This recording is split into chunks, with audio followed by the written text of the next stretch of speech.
Pasan 35 minutos de las 8 de la mañana y ya estamos con el jefe de la oficina del Fondo de Población de las Naciones Unidas en Uruguay, doctor en Sociología, investigador y docente Fernando Figueira. Fernando, muchas gracias por estar aquí con nosotros. Es un gusto estar acá. Hay una diversidad de temas que nos gustaría poder charlar hoy contigo, Fernando. Entre ellos está la educación y nos gustaría comenzar por allí. Vos fuiste parte del Ministerio de Educación del Frente Amplio con aquella consigna de cambiar el ADN de la educación. Participaste años después en el grupo EDUI 21, que plasmó propuestas concretas en más de una publicación. Finalmente, si venimos más acá en el tiempo, este gobierno tomó determinadas medidas de allí, así como figuras que hoy en día son jerarcas. Por ejemplo, otras, sin embargo, fueron críticas con la llamada transformación educativa. Pero si tuvieras que hacer un balance de esa transformación, ¿cuál sería? Es que no me corresponde, eso no lo hablamos antes de la entrevista, pero en este momento como jefe de oficina del Fondo de Población de Naciones Unidas, que tiene un determinado mandato, no me corresponde introducirme en aspectos de política pública en donde mi mandato no está presente, digamos. Obviamente el Fondo de Población, el mandato del Fondo de Población en su forma más circunscripta es que todo embarazo sea deseado, que todo parto sea seguro y que todos los jóvenes puedan vivir al máximo de su potencial. En ese tercer elemento, obviamente hay un componente educativo, digamos, con lo cual hay algunos elementos de reflexión básica que podemos hacer, pero no ha sido una línea de trabajo del Fondo de Población en Uruguay en particular, con lo cual no me compete entrar a hacer juicios terminantes o definitivos sobre qué ha sucedido en materia de política pública en este aspecto. Sí, hay un elemento donde el Fondo de Población trabaja y sigue desarrollando tareas muy cercanas al sistema educativo, que es lo que tiene que ver con educación sexual. ¿Sí? En materia de educación sexual, esta reforma abre una puerta interesante al tema de las competencias, que permite ubicar la transversalidad y la especificidad de la educación sexual dentro de un marco curricular que puede o tiene la posibilidad de integrar mejor estas dimensiones, si se quiere, psicoemocionales, etcétera, que no hacen a las lógicas de contenido meramente. Y eso abre una puerta interesante. En concreto, en lo que ha sucedido en este periodo, ha habido algunos avances en materia curricular, pero también algunos retrocesos que nos preocupan, en particular la supresión del taller obligatorio de educación sexual que existía para los docentes de educación media. ¿Sí? Es el único taller obligatorio que existía para una etapa de la vida de los jóvenes en donde obviamente por hormonas, por vida, el tema de educación sexual debería ser una clave fundamental. Dicen que bueno, que lo van a transversalizar, que va a estar presente en otras áreas curriculares, pero eso desde el Fondo de Población nos preocupa. Con respecto a la pregunta más general, digamos, que tú me colocás, yo ya digo, no hemos estado involucrados plenamente en este proceso y no nos compete tener una opinión definitiva. Algunas de las orientaciones que en los titulares surgieron a lo largo de este periodo de gobierno, como la integración del ciclo primario con el ciclo básico, la disminución de la utilización del instrumento de la repetición, la idea de modelos curriculares más abiertos a las lógicas de competencias, los intentos o la creación de algunos de los centros educativos de media de tiempo extendido. A mi juicio, ahora hablando individualmente, en tanto titulares y como orientaciones, yo creo que van en la dirección correcta. Hay dos elementos acá que hay que contraponer. Uno es del titular a la realidad, cuánto se logró cambiar efectivamente, cuánto está en papel y cuánto se ha hecho carne en el cuerpo docente, porque sin el cuerpo docente es imposible llevar adelante este tipo de transformaciones. Allí, como observador de afuera, yo veo todavía mucho camino a recorrer. Y lo otro, ahora, simplemente yendo a EDUI 21 y a la propuesta de EDUI 21, que hasta ahí me puedo hacer cargo del pasado, esta transformación requería entre 1 punto y 1,5 puntos más del PIB, de gasto público. Y el gasto en educación en la ANEP se mantuvo estable, dependiendo de si lo medimos con generosidad y si no, baja un poco. Entonces, bueno, hay un tema de inversión ahí, es decir, las transformaciones educativas, y por lo menos la transformación educativa que habíamos pensado desde hoy 21 requería esto. Y lo tercero, no basta tener el norte claro, hay una gestión de cambio de cómo hacerlo. Sí me preocuparía que simplemente en un próximo gobierno, sea del color que sea, meramente fuéramos para atrás de nuevo. Digamos, yo creo que hay que entender qué es lo que se hizo bien, lo que se hizo mal, las orientaciones, etcétera, y construir sobre ello, pero no empezar a refundar de nuevo todo de nuevo, digamos. El tema de un acuerdo del sistema político más amplio me parece que sigue siendo una clave importante para poder sostener una transformación educativa que requiere de tiempo y de recursos. Fernando, en esto de pensar justamente los derechos, ¿no?, de niñas, niños y adolescentes a la educación, hay una propuesta que se estuvo manejando, y eso te lo preguntamos justamente, pero pensando en la propuesta, no necesariamente por quien lo lanza, en este caso es Álvaro Delgado y su equipo. Pero ¿qué es esto de dar un premio, si se quiere, ¿no? Se lo manejó así, sí, de unos $6.000 por cada estudiante que termine bachillerato, que es algo que se daría al finalizar el periodo, y eso estuvo en discusión, si es la manera que corresponde, ¿no? Si dar al finalizar, si las becas, si... Sí. ¿Cómo ves esto? Estamos en plena campaña electoral, con lo cual, digamos, siendo representante de Naciones Unidas, cualquier cosa que diga va a tener cosas. Pero voy a responderlo técnicamente. Exacto. Y desde lo que el Fondo de Población más o menos ha visto en términos de... Sí, comparativos y demás. En principio, los modelos de premio al final funcionan cuando el problema es un problema estrictamente de incentivos. ¿Qué quiere decir? Si no hay problemas de materialidad, ¿no? Si la persona no sufre de limitaciones concretas, por ejemplo, para poder dedicarse al estudio, porque tiene que estar en el mercado laboral, porque si no la familia carece de los recursos necesarios para la alimentación cotidiana. Uh-huh. Si no es un problema de que, bueno, no puede directamente acceder a los materiales, o etcétera. Si no es un tema de que hay una situación de hacinamiento que limita su posibilidad de concentrarse y estudiar, etcétera. Bueno, si no hay un problema de materialidad y es estrictamente un problema de incentivos, los premios eventualmente pueden funcionar. Uh-huh. Pero en el diagnóstico que se hace de la educación en Uruguay está muy claro que parte de la no finalización del ciclo educativo, ¿sí?, tiene que ver con problemas de materialidad. Eso en primer lugar. Segundo, ¿qué otro problema que no sea meramente incentivos puede haber? Bueno, la capacidad de acompañar las características de exigencia que establece el sistema para poder egresar, ¿sí? Entonces, si tenemos un sistema que es naturalmente expulsor, porque tiene muchos exámenes, porque tiene 13 materias, esos mecanismos expulsores van a seguir estando, ¿sí? Y esas barreras que se colocan en el bachillerato, sobre todo, ¿no?, en el ciclo medio superior, que hacen con que tengamos un porcentaje enorme de chiquilines en quinto y sexto año que le están quedando materias, ¿no? Uh-huh. Bueno, tampoco te lo soluciona el premio. Te lo solucionaría, ¿qué? Tutorías, o un sistema menos expulsor, ¿sí? Por todo ello, me parece positivo que el sistema político esté planteando que esto es un problema y que hay que colocar dinero para resolverlo. Pero el instrumento a construir con ese dinero me parece que va más por el lado de becas continuas y de tutorías. Uh-huh.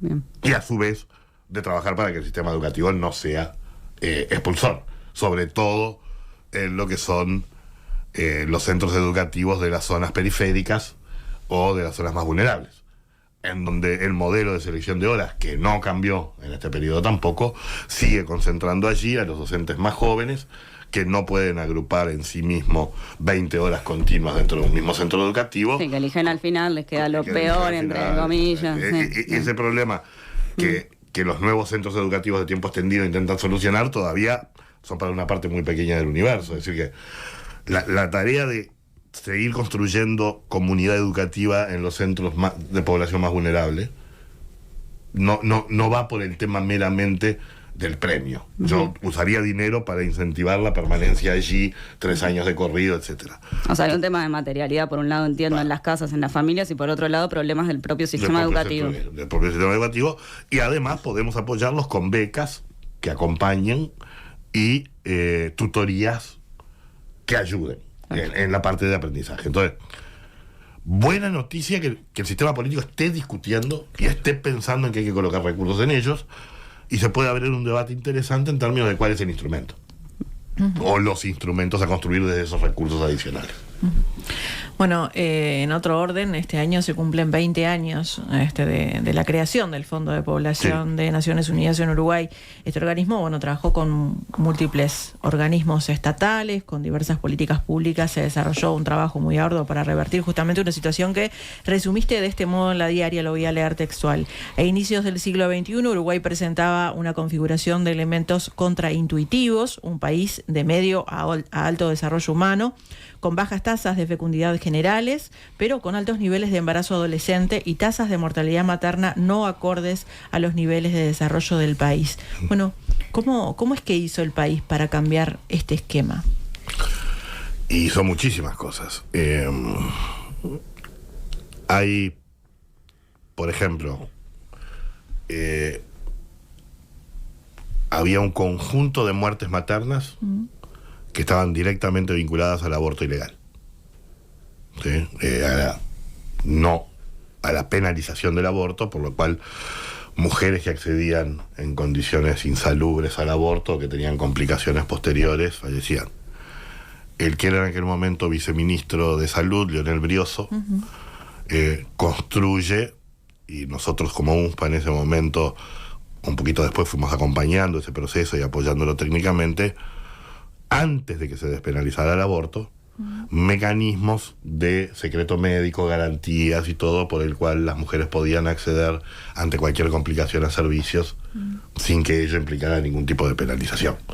Entonces, digamos, ahí te estoy poniendo un botón de muestra, la Ley de Salud Sexual y Reproductiva, que implicó una modificación en la gratuidad de las prestaciones, los chequeos médicos, el acceso a prácticas novedosas, que nuevamente se puede ver en un libro de iniciativas sanitarias, un conjunto de prácticas que van desde la captación del embarazo hasta el parto propiamente dicho, hasta el posparto, en donde un conjunto de dimensiones de la perspectiva de derechos se fueron incorporando como prácticas concretas, ¿sí? en la atención de la salud.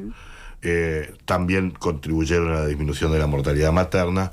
Muchos protocolos en donde el Fondo de Población trabajó de mejora de justamente el proceso de preparto y posparto, inversiones concretas que se realizaron para incrementar la accesibilidad en el interior del país, a un conjunto de tamizajes. Esto, perdóname, Fernando, cuando hablamos de Brioso y demás, estamos hablando de primer periodo Frente Amplio. Primer gobierno del Frente Amplio. Pero algunas otras cosas se habían hecho incluso antes, ¿sí? Durante el último gobierno de Sanguinetti ya, por ejemplo, se había incorporado la oferta de DIU gratuito en el momento que las primoparturientas menores de 19 años terminaban de tener su primer hijo, lo que evitaba una cosa que es riesgosa siempre, que es embarazos contiguos muy cercanos, ¿no? Y permitía el control del embarazo. Es decir, el país fue construyendo políticas. Yo creo que a partir del 2004, cuando UNSPA se instala, fuimos logrando consolidar un cuerpo normativo, por un lado, un conjunto de políticas y programas, por el otro, y un esfuerzo fiscal adicional que permitieron. Los ejemplos que te estaba dando eran de mortalidad materna, pero también el tema del embarazo adolescente, ¿no? El embarazo adolescente sigue siendo alto hasta el 2013, 2014, 2015.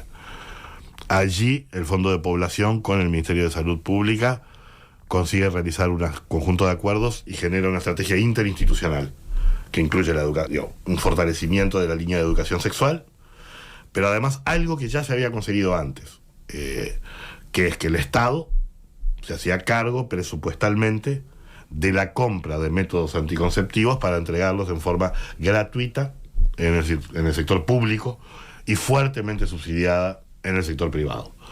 Sobre esa base que ya se había construido, en donde era el Fondo de Población el que hacía la compra general de métodos, pero con recursos del Estado, se definió agregar a la cartera de métodos, a lo que era el conjunto de métodos disponibles, lo que se llaman métodos anticonceptivos reversibles de larga duración. El DIU y los implantes para jóvenes y adolescentes. Y eso permitió, más la estrategia interinstitucional, más el trabajo en la educación sexual, permitió una caída del embarazo adolescente a 1/3 de lo que era, ¿sí? Uruguay era un país totalmente raro, con tasas de fecundidad ya bastante bajas, como digo ahí, sí, y con tasas de fecundidad adolescentes cercanas a África subsahariana. Era una cosa rarísima, digamos. Otros países de América Latina empezaban a presentar pautas parecidas, pero no tan marcadas. Uruguay logra salir de esa pauta y hoy estar dentro de los países de América Latina con menores niveles de embarazo adolescente y maternidad adolescente de América Latina. Todavía queda camino por recorrer, porque duplicamos a otros países, por ejemplo, europeos, de nivel de desarrollo económico relativo no tan diferente al nuestro, como Croacia o Montenegro, etcétera, en donde las tasas de embarazo adolescente son la mitad de las que son en Uruguay igual. Es decir, que queda camino por recorrer, pero se bajó, por decirlo de alguna manera, de 18 por tantos miles a 6. Es decir, es una caída notoria, ¿sí? Y podemos establecer quizá una relación allí, ¿no?, entre el problema de la mortalidad materna y sobre todo del embarazo adolescente con la pobreza en general y la pobreza en niños, niñas y adolescentes. Y si nos situamos en esta última problemática, en el marco de la campaña electoral, diversos partidos políticos se trazan objetivos en relación a esto, ¿no? Sin ir más lejos, el Frente Amplio plantea erradicar la pobreza extrema infantil y tender a reducir la pobreza infantil. El Partido Nacional plantea poner 200 millones de dólares en el primer año de gobierno para primera infancia. Pero para vos, que trabajás con estos temas, ¿cuáles son las claves para revertir la situación actual? ¿Te parece que es posible hacerlo en un solo periodo de gobierno? Es una buena pregunta. La pobreza monetaria, la extrema pobreza monetaria, sin duda que es posible hacerlo en un solo periodo de gobierno. Es un tema de decisión política y de esfuerzo fiscal, ¿sí? Cuando decimos que es posible erradicarla, no quiere decir que desaparezca completamente, pero que ya no la captás estadísticamente, claro, digamos, ¿sí? Siempre va a haber situaciones, pero lo que te digo, eso es posible. La pobreza monetaria no extrema tiene un costo fiscal, si vas solo por transferencias monetarias, que es relativamente alto, y hay que ver si un próximo gobierno tiene la espalda fiscal como para avanzar en ese sentido. Pero Uruguay presenta, desde los años 80, una marcada infantilización de la pobreza, que no desaparece en ningún periodo de gobierno. Baja sí mucho la pobreza infantil desde la crisis del 2002, ¿sí? A partir del 2003-2004 empieza a bajar la pobreza infantil y baja muchísimo hasta el 2017-2018. Pero baja más la pobreza no infantil. Es decir, que la infantilización de la pobreza sigue estando presente. De hecho, incluso se agudiza un poco, ¿sí? Es decir, una cosa es la caída de la pobreza infantil, que es una buena noticia en sí mismo. Otra cosa es el desbalance generacional que tenemos, en donde en los periodos expansivos económicos se benefician más otras edades, y en los periodos de crisis se protegen más otras edades. Y la infancia sistemáticamente parece ir a la cola de eso, con lo cual tenemos 10 veces más pobreza infantil que pobreza en adultos mayores y cosas de ese tipo. O sea, en cualquier caso, tanto en distintos periodos de expansión o de contracción, siempre sale perjudicada. Fuerte infantilización de la pobreza.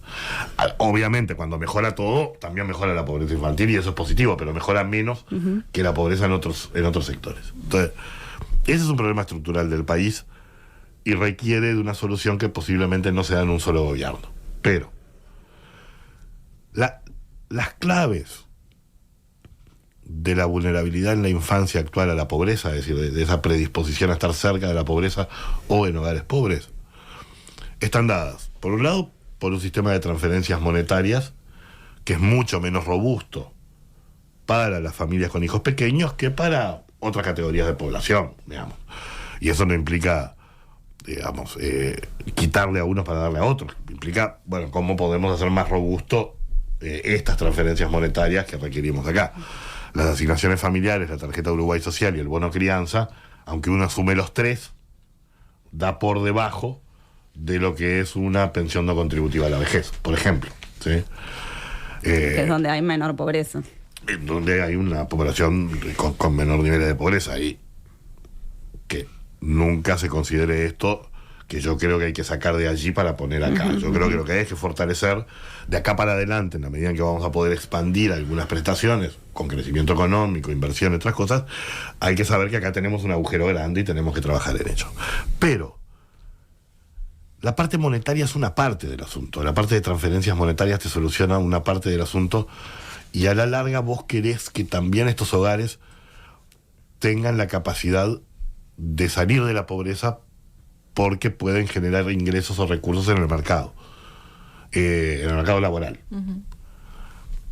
Allí hay dos cosas, es decir, los pocos países, porque no hay tantos, pero los pocos países del mundo que presentan pobreza infantil menor que la pobreza general son los países escandinavos, Francia y algún otro. ¿Y por qué? En parte por las transferencias monetarias, que son robustas, y por las altas tasas de participación laboral de las mujeres. ¿Sí? Es decir, las mujeres de sectores medios bajos y bajos, ¿sí?, están fuertemente incorporadas al mercado laboral en Francia, en Noruega, en Suecia, etcétera. Es decir, que generan ingresos también. Sobre todo entendiendo que crecientemente estamos yendo hacia hogares con un componente monomaternal importante. Entonces, pero ¿por qué pueden hacer eso? Porque hay un potente sistema de cuidados. Claro. Sin un sistema de cuidados no es viable. Yo no le puedo pedir a una mujer que dedica 6, 7, 8 o 9 horas declaradas en la encuesta de uso del tiempo por día a el trabajo de cuidado, que además tenga una jornada laboral de 6, 7, 8 o 9 horas. Entonces, transferencias monetarias, sistema de cuidados, que además apoyan con la alimentación del niño, de la niña, etcétera, y con la psicomotricidad temprana, etcétera, y participación laboral. Es el trípode, digamos, para atacar estructuralmente el problema de la pobreza infantil. Para ello hay que aceptar dos cosas más que requieren inversión adicional, si no queremos considerar solo la pobreza monetaria. Uno es que hay hoy poblaciones que por el nivel educativo alcanzado es difícil que encuentren una inserción laboral estable y de relativa calidad. El Estado debería ser un garante de empleo de última opción allí, y hay que pensar en programas de empleo, ¿sí?, desde el Estado. Dos, los problemas de pobreza en nuestra sociedad se han vuelto lamentablemente segregados. Es decir, ha habido un proceso de segregación residencial y de precariedad de materia de vivienda vinculada a la segregación residencial y a la convivencia. Entonces, la solución final para construir sociedades integradas en donde toda niña, niño y adolescente tenga la posibilidad de su máximo potencial implica desegregar y hacer políticas de vivienda y de ordenamiento territorial que nos permitan recuperar, aunque es muy difícil una vez que sacaste la pasta del dentrífico, ponerla de nuevo en el tubo, ¿no? Pero es decir, la segregación residencial es una de las grandes pérdidas que tiene la sociedad uruguaya en sus centros urbanos. Como mecanismo de integración tenemos que ver y encontrar los caminos para volver a modelos urbanos más integrados. Fernando, tú has hablado, más allá de que planteas, bueno, esto hay que atacarlo por distintos lados, has hablado de algunos montos que se tendrían que dedicar para por lo menos empezar a revertir, o esto, sí, que decís de la pobreza infantil extrema, sí, al menos. ¿De cuánto hablamos? Nosotros ahora lo que estamos pensando es, y estamos trabajando de hecho en un proyecto en contacto con sociedad civil y con el Estado, con el MIDES, digamos, en particular, el aparato estatal y el Ministerio de Salud. Hay dos cosas. Una de las cosas que se podría empezar a hacer desde el punto de vista monetario, pero también desde el punto de vista de cercanía del Estado con la población vulnerable, es integración del sistema de información perinatal. El sistema de información perinatal hoy, hasta hace un tiempo, se cargaba en papel, ¿sí? Es decir, Tú ibas, captaban tu embarazo en el primer trimestre, eso quedaba en papel, después se iba moviendo la información y que en el parto posiblemente se pasaba a un sistema informático y un tiempo después se integraba a una base de datos más amplia. Si nosotros nos movemos de un zip papel a un zip web, que es lo que está sucediendo, vamos a poder captar a las mujeres, que son más o menos 34.000 nacimientos por año, es decir, estamos hablando de pocas. Claro. ¿Sí? Vamos a poder captarlas en el momento en que se capta el embarazo. Podemos integrar esa información con el CIAS, que es el Sistema de Información de las Políticas Sociales del Uruguay, que están en MIDES. Si integramos esa información, podemos generar algoritmos como los que hoy otorgan la asignación familiar, pero con la información del Sistema de Información Perinatal ya. Entonces, primero hay muchas mujeres embarazadas que no están cobrando AFAM cuando deberían estar cobrándolo, porque por ley deberían, ¿sí? Pero los trámites, los tiempos, etcétera. Con esto podríamos hacerlo automático, disminuir mucho el riesgo de perder a esas mujeres, ¿sí? Y podríamos llegar con un modelo fortalecido que incluya un conjunto de prestaciones universales para todas las madres, todas las mujeres gestantes, ¿sí? Todas, ahí universal. ¿Eso te parece que sería positivo? Eso sería positivo, en primer lugar, en la cola para consulta médica, por ejemplo. Es decir, si creemos y estamos preocupados con la baja fecundidad en el país y sabemos que 9 meses de embarazo más crianza es un costo enorme para la mujer, es un costo enorme, un costo económico, es un costo biográfico, es un costo social, más allá del encanto que le pueda parecer y que quiera quedar embarazada y que quiera tener un hijo. Y además es un bien público, esa niña, ese niño que nace y que es criado con predominio del trabajo de la mujer, es un bien público para toda la sociedad después. Es decir, genera productividad, sociabilidad, etcétera. Es bueno para todos. Deberíamos ayudar a financiarlo entre todos y no que caiga solo sobre los hombros de la mujer. Eso debería ser universal, ¿sí? Entonces, no vayamos a prestaciones monetarias universales porque hay un tema fiscal ahí. Yo iría a prestaciones monetarias universales como tema normativo, ¿sí? Por ese reconocimiento que hay que hacer de esa carga y de ese bien que le dan a la sociedad, ¿sí? Ese niño que es un bien para la sociedad, es un regalo para la sociedad. Pero eso, de todas maneras, si fuéramos a lo monetario, ¿es muy costoso en términos fiscales? Es más costoso dado... A ver, no sería tan costoso si empezamos en la primera cohorte. Pero la pregunta es por qué no vamos para atrás. Entonces, bueno, lo que sí podemos hacer es, empezando en esta cohorte, dar un conjunto de prestaciones universales, ¿sí? Que no tienen un costo económico muy alto. Primer lugar en la cola para salud, poner a 36.000 personas en primer lugar para cualquier prestación, para lentes, para odontología, para lo que fuera, ¿sí? El Sistema Nacional Integrado de Salud le da el primer lugar, no tienen espera las mujeres que están en esa situación, ¿sí? De gestación, ¿sí? Y hasta que el niño tenga 2 años, esa sería la idea. Toda mujer sabe el poco tiempo que tiene cuando tiene que hacer crianza de niños, ¿no? Por otro lado, telefonía gratuita, por ejemplo, minutos de telefonía gratuita, el set de bienvenida que ya da hoy Uruguay Crece Contigo, algunas cosas más que se pueden construir, transporte gratuito, etcétera, ¿sí? Y esto puede ser para la mujer, puede ser para el varón. Hay que ver el tema de las licencias paternales para que los hombres se incorporen más, digamos, en el cuidado. Digamos, hay una etapa biológica que es imposible, pero hay otra etapa luego de cuidado entre los 0 y los 2 años. Sí, porque ahora se expandió, pero bueno, tampoco tantos días, digo, con la nueva ley. Sí, hay que pensar licencias más robustas también. Luego sí, en las mujeres que hoy denominaríamos como vulnerables, que caen dentro del algoritmo de AFAM, ahí fortalecer las prestaciones monetarias. Sumar AFAM más TUS, más bono crianza y un plus eventual para evitar la pobreza monetaria. Sumado a primer lugar en la cola de sistema de cuidados, sumado a la posibilidad de primer empleo o de beca para finalización de la educación media para estas mujeres. Y luego mujeres muy vulnerables, con situaciones de violencia, desmembramiento familiar, prisionización, el tema de prisión en parte de la población, etcétera. Bueno, agregar que son 1.500, 2.000, 2.500, 3.000 mujeres, digamos, gestantes, un Uruguay Crece Contigo potenciado, ¿no? Entonces, uno podría empezar con eso Eso tiene un costo aproximado de entre 40 y 70 millones de dólares cuando está en pleno funcionamiento. Eso agarra a las nuevas cortes. Es decir, garantiza que ninguna mujer gestante y ningún niño de 0 a 2 años va a ser pobre monetariamente, ¿sí?, dentro de 3 o 4 años cuando esté las 3 cohortes ya adentro. Después, para disminuir la pobreza infantil actual, ¿sí?, es decir, de todos los niños que van de 2 a 17 años, para erradicar la pobreza extrema, estamos hablando de unos 20 y tantos millones de dólares más, y posiblemente, si queremos moderar o disminuir hasta los 14 años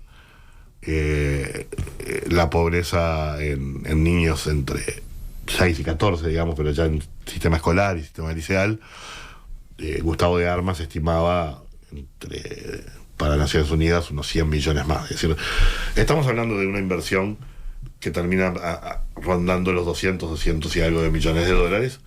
Es una inversión grande, digamos, no es una inversión chica para el país. No, no es un país que tenga enormes espacios fiscales, pero se pueden buscar fuentes de financiamiento para ello y se puede avanzar en esa dirección. El Frente Amplio justamente plantea esto de transferencias monetarias. ¿Crees que esto puede llegar a ser una solución o una ayuda? Es una herramienta definitiva, es decir, todos los países que logran contener, moderar la pobreza infantil tienen un sistema de prestaciones monetarias robustas. El nuestro no es inexistente. Las asignaciones familiares, digamos, no es un monto ni irrisorio, ni es una cobertura irrisoria, pero no es suficiente. Es decir, tenemos que fortalecer ese sistema. Es decir, que ahí se requieren más recursos. Y pensando, Fernando, en términos de políticas implementadas, ¿en qué se retrocedió para que haya aumentado la pobreza de 0 a 6 años? Una muy buena pregunta, en verdad. La pobreza infantil aumenta un poquito. No aumenta demasiado, digamos. Estuvo lo de COVID, pero sí hay un aumento. Hay un aumento estadísticamente significativo si uno compara 2019 contra 2023. Yo no tengo una respuesta clara. Porque además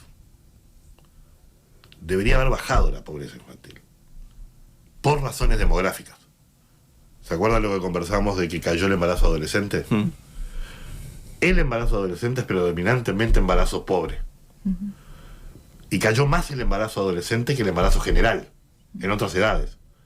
Es decir, que si uno hace simplemente un cociente, ¿sí?, están menos niños en relación al total de niños que están naciendo, estarían en principio naciendo en la pobreza, ¿sí? Con lo cual uno tendría viento de cola demográfico para disminuir la pobreza infantil, sobre todo de 0 a 6. Y eso no pasó. Efectivamente, lo que nos dan los datos del Instituto Nacional de Estadística es que no sucedió. No tiene que ver con una disminución de las prestaciones monetarias. No disminuyeron las prestaciones monetarias en Uruguay. Es más, se agregó el bono crianza para 0 a 2. Si uno mira en términos reales, ¿cuánto transfiere el Estado a las familias pobres con hijos? Por un tema de cobertura durante COVID puede haber tenido una leve caída, pero después sube. Es decir, que la única explicación puede estar en dos lados. Hay que estudiar esto. Uno es en el mercado laboral. La recuperación que se ha producido del ingreso medio de los hogares, no sé si ustedes vieron algunos estudios, no es así para el quintil más pobre. Es profundamente desigual. Claro. Entonces, si esa recuperación post-COVID fue muy desigual, entonces, bueno, las asignaciones no llegan a cubrir lo que se perdió en materia de ingresos en esos hogares en este periodo, ¿sí? Entonces todavía falta recuperación en el quintil más pobre, ¿sí? en el 20% más pobre de los hogares, que es donde se concentra la pobreza infantil y donde se concentran los niños del Uruguay. Además, mayoritariamente están en ese quintil. Esa sería una explicación. Entonces, estamos ante un mercado laboral que en promedio mejoró, pero cuando lo abrimos por quintiles está dejando atrás a la parte de la población que es la que más reproduce biológicamente el país. Entonces, allí habría una explicación parcial. La otra, que habría que verla, es que ha continuado este proceso de crecimiento de los hogares monomaternales, ¿sí?, en donde hay hogares que pierden el doble ingreso. ¿sí? Imaginemos un hogar con un niño de 1 año en donde varón y mujer estaban trabajando y hay una separación y el varón, por ejemplo, además deja, que esta es otra política que hay que considerar, deja de transferir recursos, ¿no?, a la mujer, todos los líos legales que hay muchas veces porque debería transferirlos, el juez lo puede dictaminar pero no siempre sucede. Bueno, esa vulneración de derechos en la mujer que pagó un costo primero porque la crianza le implicó tener una inserción laboral más precaria y paga un costo después porque se queda con las niñas y los niños generalmente en su hogar cuidándolos cuando el varón ya no está y no recibe además esa transferencia. Bueno, eso puede estar alimentando pobreza en infancia también. Entonces, las dinámicas del mercado laboral por un lado y las dinámicas familiares por el otro pueden ser dos de los factores que nos están ayudando a explicar por qué, a pesar de esfuerzos fiscales que hubo y a pesar de demografía a favor en la parte de fecundidad, que también estuvo, estructuralmente no logramos disminuir la pobreza infantil e incluso nos aumentó un poco. Ahora, pensando en los esfuerzos que vos mencionás, las autoridades en su momento pusieron el foco en esto y aumentaron unos 50 millones de presupuesto, sin embargo esto no se vio reflejado. ¿Considerás que en realidad es falta de presupuesto o es falta de ejecución del presupuesto con políticas públicas eficientes? Es las dos cosas. Cristina Lustenberg está impulsando una ley de infancia y adolescencia cuya orientación fundamental, yo diría, son 2 elementos. Uno, colocar en el Ministerio de Economía una unidad que proteja el espacio fiscal de la inversión en infancia, porque si no, lo tenés muy disgregado. Tiene que ser un conjunto de gente que entiende este problema, que sabe que hay que ir por ahí, que sabe que hay que invertir ahí para proteger la expansión del presupuesto en infancia. Pero lo otro que la ley de Cristina procura hacer es generar mecanismos de articulación, de interinstitucionalidad y de ejecutividad y de seguimiento mucho mejores a los que tenemos ahora, con sistemas de información mejores. Es decir que el país adolece, no ahora, de hace mucho tiempo, para mí, de un déficit de inversión presupuestal en infancia y en mujer, básicamente. Y en familias jóvenes con hijos, que además son monomaternales, muchas de ellas, adolece de eso y adolece de una capacidad estatal en sistemas de información y en modalidades de ejecución adecuadas, eficaces, ¿sí? De las dos cosas, es decir, hay que avanzar en las dos cosas. Esos 50 millones de dólares, efectivamente, una parte se ejecutaron, la parte orientada al bono crianza fue, pero la parte que tenían que ir a CAIF costó mucho, que terminaran siendo construcciones efectivas, que se pudieran ampliar todo lo que se quiso ampliar, etcétera. Es decir, que ahí tenemos un debe que no es meramente recursos, es también saber ejecutarlos, poder ejecutarlos mejor. Pero también faltan recursos. Hay un puntito que me quedó cuando hablando de puntos del PBI, ¿no? De montos, porque me parece interesante que a veces cuando se habla de un punto, de medio punto, eso no se traduce a algunos ejemplos. Y te he escuchado en otros lados cuando hablabas de esto de los 400 millones de dólares y decías, bueno, de repente 180 se fueron en las renuncias del IAS y el IRPF, ¿no? Sí, claro. Bueno, ese tipo de comparaciones tenemos nosotros para medir en realidad en qué cosas estamos poniendo el foco. Correcto. Digo, Vanderlei Guilherme dos Santos, que era un sociólogo brasilero, escribió un libro que se llama La condición trágica de la política social. Pues siempre falta plata.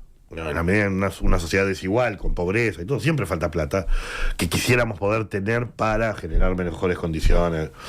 Sí, eso de la sábana corta, siempre te dicen. La sábana fiscal es corta. Uh-huh. Ahora, eso no nos puede llevar al facilismo de decir entonces no hay recursos. Primero, desde el lado tributario hay que ver si queda espacio razonable para expandir la base tributaria del Estado. Pero además, aun si aceptamos que no, y yo creo que sí, es decir, yo creo que la carga tributaria que tiene el Estado uruguayo es razonable, no hay que aumentarla demasiado, pero se puede mejorar la progresividad de esa carga tributaria, bastante, ¿sí? Y creo que se puede recaudar un poco mejor también, de forma más eficaz. Por el otro lado, expansión fiscal hay. Los estados siempre van a hacer alguna inversión nueva, etcétera. La pregunta es si tenemos reglas, orientaciones claras de a dónde tiene que ir ese dinero. la promesa electoral que hace un gobierno es bueno que la cumpla para la democracia. La renuncia del IAS y la renuncia del IRPF creo que fueron parte de una promesa electoral. Ahora, lo ideal sería que el sistema político estuviera de acuerdo en que esa promesa tiene que venir después de que solucionemos otros problemas. Es decir, que requerimos fiscalidad para otras cosas antes que para eso, ¿sí? Entonces, claramente, desde un punto de vista para mí técnico, para la etapa demográfica que atraviesa el país, para los temas de equidad e inclusión y para los temas de eficacia y eficiencia futura de nuestra economía, la renuncia del IAS y la renuncia del IRPF son herramientas que eventualmente pueden más adelante ser relevantes y utilizadas, pero hoy esa renuncia fiscal, que es gasto fiscal, la hubiera utilizado mucho más orientada a infancia, adolescencia y mujer. Fernando Filgueira, jefe de la Oficina del Fondo de Población de las Naciones Unidas en Uruguay, muchas gracias por estos minutos a Nada que Perder. Muchísimas gracias a ustedes.